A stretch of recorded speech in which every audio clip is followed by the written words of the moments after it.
creepy. The show is full of like these uncomfortable sketches. I think that Dan got a kick out of walking a line with that. Brian Christopher Hearn stood out as one of the few black cast members during his seasons on All That. Hearn got the sense that Dan Schneider favored his white co-stars. I didn't feel close to him at all. My time on Nickelodeon played a big part in how I dealt and still deal with racial issues. This was reflected in multiple sketches, including one where Hearn had to sell cookies as if he were a drug dealer. There were more blatant instances of racism behind the scenes. Yo, embryo, I'm still here, gestating, waiting, and incubating. To portray a rapper named Lil Fetus, Hearn had to wear a bodysuit that matched his skin tone. Hearn isn't sure who, but when he was being fitted, somebody said that the costume should be the same color as charcoal. Dan and Amanda had a close relationship, and I didn't think anything different than that. The hot tub scene, though, I thought was always a little odd. Amanda's jacuzzi was a recurring sketch on The Amanda Show. Wearing a bathing suit, star Amanda Bynes would interview a fully dressed guest in the hot tub with her. Cameos included Elvis, Babe Ruth, and Amelia Earhart. It was weird, but innocent enough, except for the time Dan Schneider joined her. And he's kind of saying, I created the situation. I am the reason we are in this hot tub. I am pulling the strings. Like the other guests, Schneider was fully clothed, making the idea of him hot tubbing with an underage girl a little less icky. Yet it's hard to watch the scene without thinking about Schneider's real-life dynamic with Bynes, namely how he tried to help her get emancipated. The details are a little bit murky, but we know from sources that the police were involved. And we also know that Amanda's parents are really, really upset with Dan's actions through this. Schneider might not be responsible for everything that's gone wrong during Bynes' adulthood, although his impact during her childhood arguably contributed to her future struggles. All that in Season 4, Leon Frierson appeared in memorable sketches like Leroy and Fuzz, but he looks back at a particular character with awkward memories. He played a superhero named Noseboy. I catch victims! What are your special powers? The former child star already felt exposed in a tight leotard, although a few other additions to the costume elevated the discomfort. In addition to wearing a large nose on his face, the costume's shoulder pads came with prominent noses that looked more like, well, something that should have been censored. This is a child playing this role, and he's playing it for other children. His audience is kids as young as 6. You could argue that we're just seeing things, but two things hammer home the innuendo. One, Noseboy sneezes snot on people, echoing another bodily function. 2, it's a Dan Schneider show. It's safe to say he knew what he was doing. I get to write all the scripts with some very talented writers, but I can put them in any horrible predicament I choose. The show. Quiet on Set spotlights an Amanda Show sketch where Judge Trudy takes her court to a classroom. The sketch itself is harmless, but there is a darker backstory buried there. Overruled! Excuse me. Overruled! What part confuses you? The over or the ruled? The sketch included an extra named Brandy, who grew up loving Nickelodeon and was excited to get her start in the industry. During this time, Brandy was befriended by a Nickelodeon production assistant named Jason Handy. She thought, oh, this is somebody else on the set that seemed to be so nice and she would have a friend in the industry. I thought, oh, this is going well. Conversing online, it appeared that Handy was just being nice and wanted to help further Brandy's career. After Brandy received an indecent image, though, it became clear that he wanted something far more depraved. Her mother initially avoided contacting the police, but the authorities eventually found that Brandy was just one of the children Handy had been inappropriate with. There was never any apology to Brandy herself for what happened. Snick. They made it look like so much fun on TV, but being a Nickelodeon star can come with some gross baggage. The sugar and coffee sketch is one example. It was taxing, and frankly, like if you look at the sketch, it's gross. Like it would congeal into this gross, viscous goo. It was weird. For Brian Christopher Hearn, nothing was more stomach-churning than the on-air dares. SNL for kids is one thing, although Fear Factor for kids may have been asking too much from the All That cast. In this recurring snick bit, Hearn recalled being covered in peanut butter and having dogs lick him. That sounds like some kind of awkward fantasy from some freaky dude. It was really uncomfortable. I didn't like that. I remember someone from Nickelodeon sitting with us and saying like, oh, does this mean, you know, this dirty thing? And Dan was like, no, why would you think that? When asked about the name's meaning, Dan Schneider said that it referred to tainting something. In reality, Penelope's surname was inspired by the area between one private part and another. There's something so slimy about connecting this like sexualized genitalia joke with a little girl who's portraying a little girl too. Ariana Grande is such an iconic pop star that it's easy to forget she got her start as Cat Valentine on Victorious. Watching Quiet on Set, we're not sure how we forgot about some of the uncomfortably sexualized bits Grande had to partake in. With that show, there were online extras that the network did not fully know how to deal with. These ranged from putting tomatoes in a bra, to spilling water on her chest while on a bed, to putting her foot in her mouth. Dan Schneider shows had a lot of foot and mouth stuff. Yet, we're pretty sure that Grande was the only one asked to milk a potato. On the food chain of bad taste, potatoes might not be as suggestive as bananas or eggplant, but there's a reason why you can't do that on television. We're adults, so we know what's going on, but this is a show for kids, so who is sexual innuendo for on a kids show? Nicholas recalled a particularly traumatic episode where her character accidentally squirts a tube-based snack called Goo Pop on Jamie Lynn Spears' face. One could argue that this is in the spirit of Nickelodeon's trademark slime, but the substance's shape and texture call something else to mind. We're not grasping at suggestive straws. According to Nicholas, somebody on set called out what the Goo Pop shot actually looked like. Not every young actor knew what this meant then, although they certainly do now. I was like, oh. Wasn't funny. It still isn't funny to me, to be honest. It's just like, that's an award. 27th Kids' Choice Awards.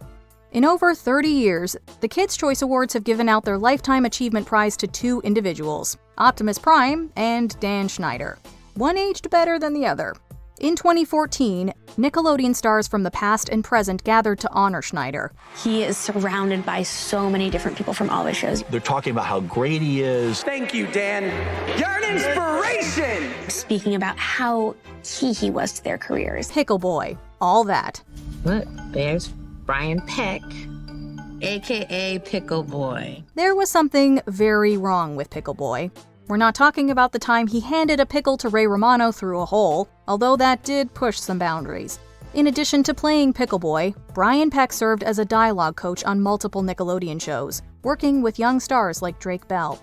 There were evident red flags that Peck shouldn't be anywhere near children, such as his friendship with John Wayne Gacy. Yet Bell was caught off guard as Peck allegedly groomed and assaulted him. I was just trapped, and I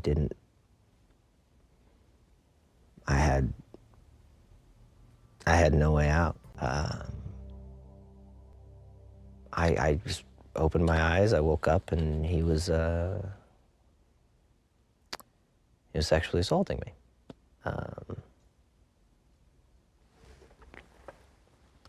Elaborate on that on camera, really. Whatever you feel comfortable or you think will help. Why don't you do this? Yeah.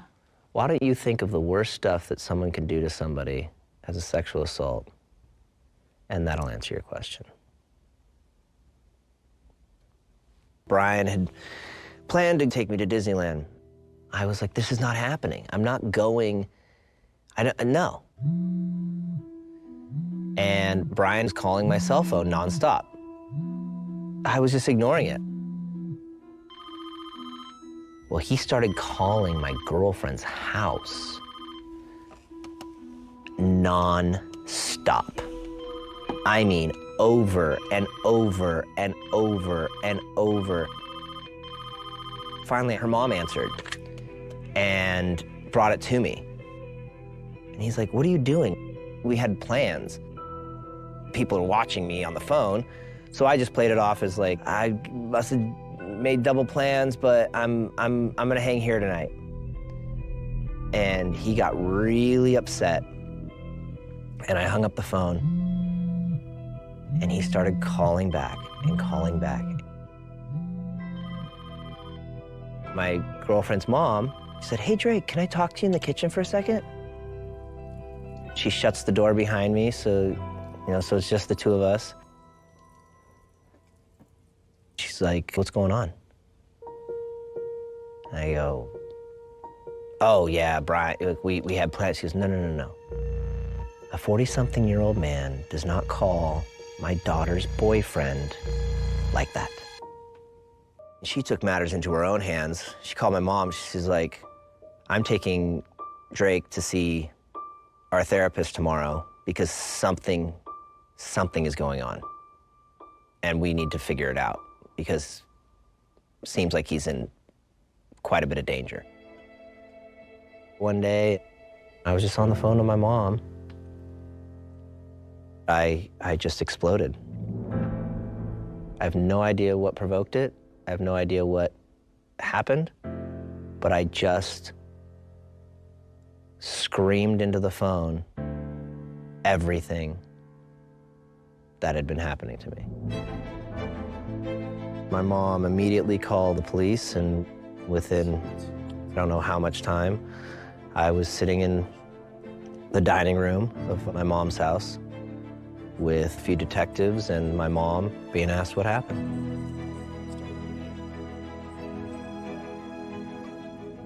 The investigation was pretty brutal. I had to be excruciatingly detailed about every single thing, time that it had happened, with two absolute strangers. Your mom and dad, kids that were on shows that I was on Nickelodeon or Disney, they know my parents. I know their parents. I know Raven's mom, dad, just like she knows my mom and dad. Jamie Lynn's mom or dad was on set every day. I know what Victoria's mom and dad look like. I know what Sean Flynn's mom and dad look like. If you go back and watch, I do this all the time, I watch That's So Raven with my kids, you'll hear my mom laughing. You'll hear my dad laughing. You'll hear her mom laughing. Yeah. Like, I know their laughs. And I'm like, oh, that's my mom. Oh, that's Miss Lydia. That's how close they were on set. Did you have any similar stories when it came to that particular environment? No, because people knew my mama wasn't going. Like, people, I feel like they don't, I just go back to me just having a solid foundation and a real, like, you know what I mean? Like, my mama would have pulled the plug. What? Ain't no, we gone. I go back. My mama go back to working 2 jobs before she pimped me or let y'all pimp me. Embattled Kids TV producer Dan Schneider is finally speaking out, denying toxic workplace claims on Nickelodeon, which includes sexualizing child actors. Schneider was a prolific kids TV producer behind several Nickelodeon hits like The Amanda Show and All That, but has been at the center of allegations of abuse, sexism, racism, and inappropriate behavior involving underage stars and crew members on set, all of which was recently highlighted in Investigation Discovery's docuseries Quiet on the Set, The Dark Side of Kids TV. A spokesperson for Schneider released a statement which read, "Everything that happened on the shows Dan ran was carefully scrutinized by dozens of involved adults and approved by the network. Had there been any scenes or outfits that were inappropriate in any way, they would have been flagged and blocked by this multi-layered scrutiny." The spokesperson continued saying the Kids TV producer's scripts secured network approvals. Remember, all stories, dialogue, costumes, and makeup were fully approved by network executives on 2 coasts. A standards and practices group read and ultimately approved every script, and program executives reviewed and approved all episodes. In addition, every day on every set, there were always parents and caregivers and their friends watching filming and rehearsals. Schneider's statement comes after the first 2 episodes of Investigation Discovery's docuseries premiered on Sunday night.